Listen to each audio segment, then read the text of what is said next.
Welcome to the mini-boss chamber of the Arbiter's grounds. As soon as you enter, the door will shut, leaving you alone in this large room with an ominous sword that is held down by ropes. Now, this is very interesting though. These ropes have a bunch of paper tags with symbols on them, which are called Ofuda.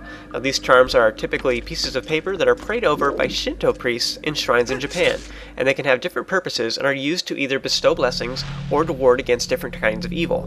Now, these ones are apparently meant to seal away the sword, and by slashing one of the ropes, Link has weakened the seal on it, allowing this malicious spirit to awaken once again.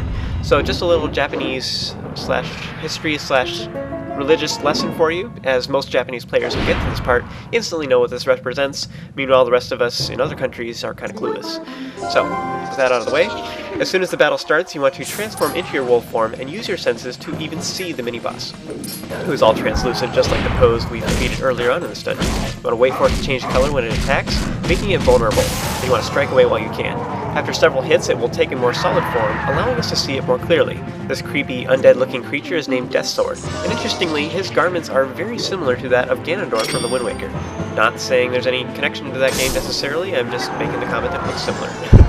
So as soon as you regain control, you want to speak with Midna and switch back to your Hylian form, and Deathsword will begin floating around the room, billowing smoke out of the bottom of his cloak or whatever, and then he'll start charging at you after a moment. You want to use this time while he's staring you down to shoot him with an arrow. This will cause him to circle around the room, and then he will hit you after a moment if you get too close. You want to stay near the center of the room to wait for it and avoid getting smacked, and once it swoops in close, it'll try and smack you with the sword. You can defend against it using your shield, or you can shoot an arrow at him either before or after its attack. This will briefly stun it, giving you the opportunity to slash away yourself. So the rest of the battle progresses the same way. You just want to continue smacking him and staying near the center, and then just avoiding his sword attack once he gets close, and then smacking him up again. Once you finally lay the final strike, Deathsword will lean back and scream into the air, and after which the sword will explode, and the spirit itself will burst into a ton of black bugs, I guess?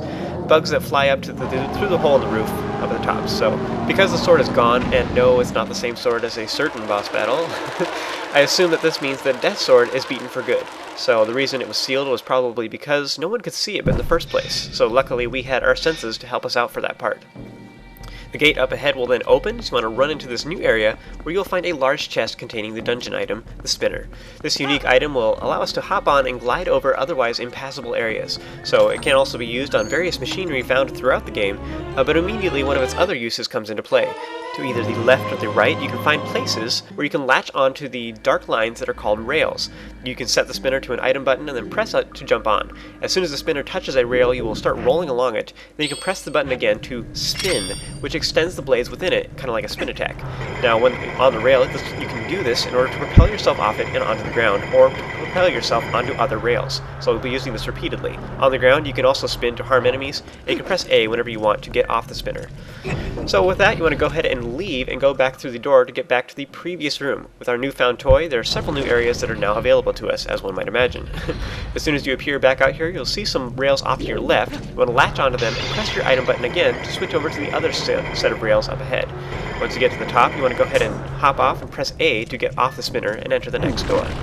This next area is filled with tons of sand, which normally would be kind of scary, but now that we have the spinner though, we can hop on and leave the platforms in order to zip across the stuff. Just remember you can only get on the spinner when on solid ground, so you'll have to get out of the sand in order to use it. Use it to go forward and then press A to get off it while in the sand. Climb up onto the platform on your left where you'll find a small chest containing bombs. Use the spinner again to go straight across the sand this time and open the next small chest to find a red rupee, which is worth 20. You can play with the nearby blade traps if you like, but it's kind of dangerous, so I suggest climbing onto the nearby platform instead. Now real quick, there's one more chest we can grab here, so face towards the east and use the spinner and your analog stick to make a U-turn. You'll land on this nearby platform, open the small chest you find here to get a yellow rupee, which is worth 10. Woohoo! So that is all the small chests we can reach for now, so you want to head over to the far east. You want to continue working your way this way. You'll see some rails that lead upwards. It'll be to the east if you're playing the Wii version, it'll be to the west if you're playing the GameCube version. These rails will lead up and then they'll drop you down into this very large area that is brand new, so you'll fall down here. You want to climb up the ramp and then defeat the Stalfos you find here. You can use regular sword slashes if you like, and then you want to go ahead and just make it sad by laying a bomb. Aw, poor Stalfie. After that, you want to go ahead and open the large chest here to find your second piece of heart found from this dungeon. If you've been following the walkthrough thus far, this should be your 28th piece of heart. Yay! So next you want to go ahead and turn around. You want to use your spinner to latch onto the rails on the north side of your map. This will lead us onward. You want to be really careful to time it well so you avoid the spikes, like so. And if you're not as talented as I am, that should be pretty easy for you. Slash some of the skulls if you need some health, and then try again.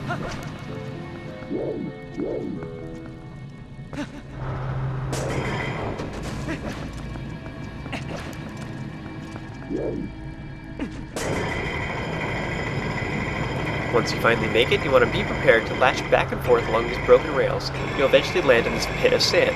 You'll probably be spinning in the wrong direction, so you're going to have to get off the spinner and walk back to the platform in the center.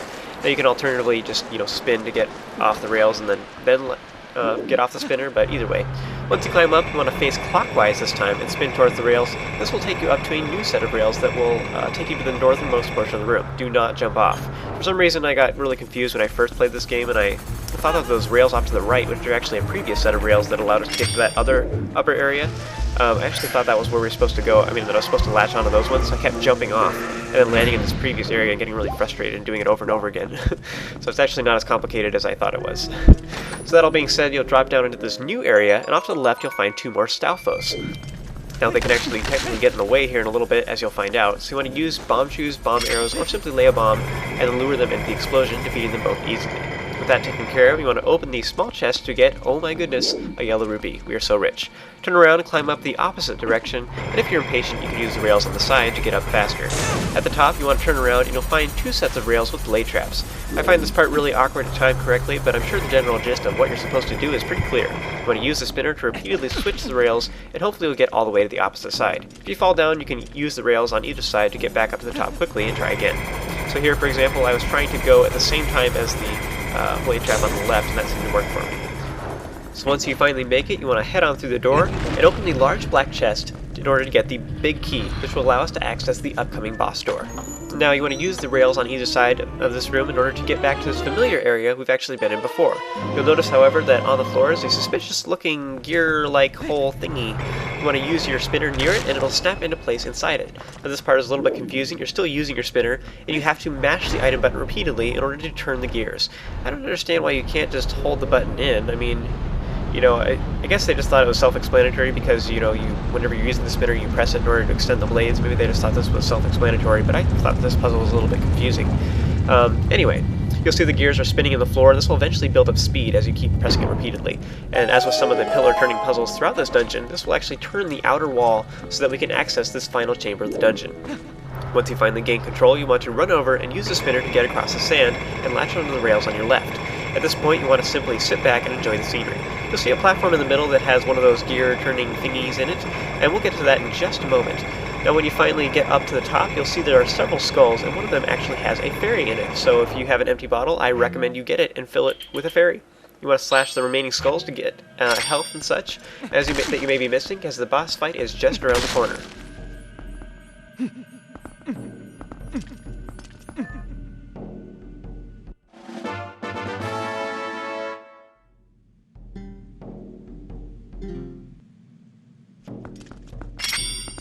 With that in hand, you want to hop back on the spinner and go down to the next chunk of stairs using the rails. You want to look towards the central platform, which has 2 parts of it that stick out further than the rest. You want to position yourself so you have the least amount of distance to jump, and so you'll see, like here, I'm facing towards the farthest one sticking out, and here I will have enough distance. You want to run towards it, jump off the platform, you should barely be able to grab on. So pull yourself up, and you'll find another one of those spinner mechanism things. You want to use the spinner to latch into the little hole here. You want to spin on it a ton. You just press it super fast and watch Link do a jig. So this will make these flames appear and these rails start going up. You want to make sure you just keep pressing it. As you saw there, I started slowing down just to see what would happen, and apparently it stopped it entirely. But once this makes a set of rails that will come out of the sand and rise into the air. Once it finally snaps into place, you want to use the new rails to reach the highest point of the room.